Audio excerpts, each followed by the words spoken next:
Jacques, thank you so much for joining us here today. Now, you first raised the alarm over state recognition of the self-proclaimed groups about a year ago or so with the Vermont Governor Phil Scott. Has the situation changed at all in that time? Well, the general public in the state of Vermont is being more educated on this issue, an issue that touches our sovereign nation, the Abenaki of Abenaki. So then how does this, like you said, affect the Abenaki Nation with what's going on in Vermont? Well, Vermont is part of our ancestral territory, and Abenaki is based our land base is in southern Quebec.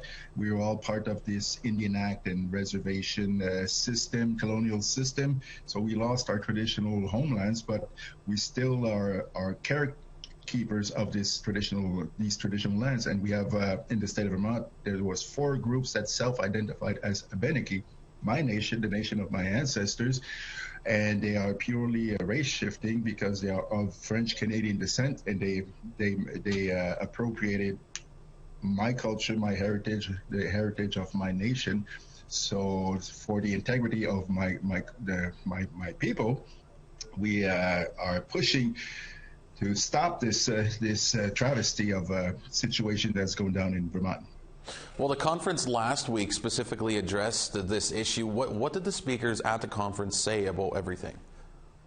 Well, the conference was at the University of Vermont, and they are not like the Canadian University who are having this discussion right now on self-proclaimed Indigenous voices. And this is the first university in the United States that addressed directly the issues on Indigenous sovereignty, race shifting, and the responsibility of the university towards these problems. So they spoke on an academic level to the students and the chairs of the University of Vermont who were participant to this the situation in Vermont because they were misled by these groups. And now they are being educated by serious Indigenous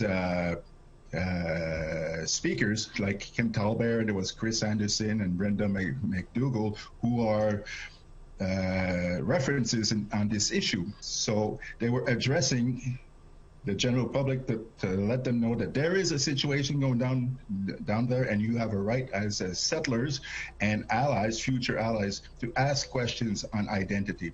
They don't have pretend Indians don't have the exclusivity on asking questions on their identity.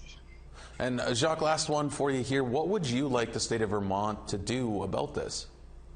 Well, they're slowly opening up to a dialogue, but we basically want to revoke the state recognition process that they were misled in 2011, and we just want them to cancel outright this whole process and revoke the 4 state-recognized tribes of their status as Indigenous communities.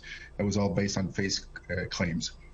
All right, Jacques, thank you so much for taking some time and joining us this afternoon. It's my pleasure.